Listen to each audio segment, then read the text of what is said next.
But you're still hitting the button. It's not like they can remotely Yeah. control. Nope. Yeah, Nope. They're yeah. not remotely controlling anything. They're just telling me what they want me to do, and then I'm executing it for them.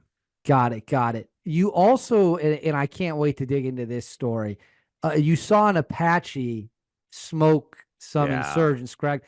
Please, please, Yeah. please unpackage this one. Yeah. The Apache guys were awesome. And this is part of that joint integration, right? That I was talking about to a certain extent. Although, Iraq is low threat for us anyways. Not the guys on the ground, but a much more lower threat environment. And it's not like the big war going on. But I was uh I was over Baghdad one night doing some targeting pod work around the green zone, and I'm running along north side of the green zone there. I can't remember if it's I think it's the is it the Euphrates that cuts through there or I don't remember. One of the rivers cuts through there. And I see these three dudes on the north side of the bank of the river, and they're doing something. So I start watching them. I'm talking to the JTAC about what I'm seeing in the targeting pod.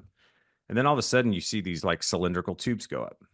And I'm like, dude, I'm pretty sure they're setting up mortar tubes to strike at the green zone.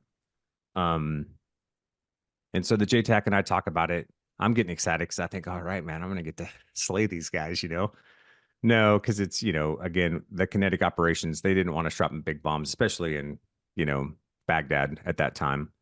Um, and so they end up bringing an Apache in, and this Apache rolls in on these three dudes and just tore them to pieces. You'll love to hear Yeah. it. And I'm just sitting there I got the grandstand view, just watching it all go down in the targeting pod. So I talked to the Apache guys a little bit, dropped them coordinates, let them know kind of their orientation, what was around it, because when they took off, I don't remember where they came out of. It might have even been the green zone. Um, when they rolled over, like their vantage point is much different than mine, right? So I try to give them, I'm trying to find funneling features to help them get to, and obviously the ability to pass coordinates makes it super easy because they can just put that coordinate into a steer point in their system and just drive towards it. Um, so yeah, that's the kind of stuff that we were doing with the targeting pods over there.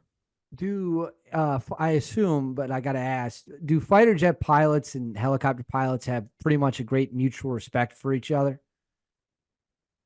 I always had great respect for the helicopter guys, man. I mean, they're in a much higher threat environment than we ever were.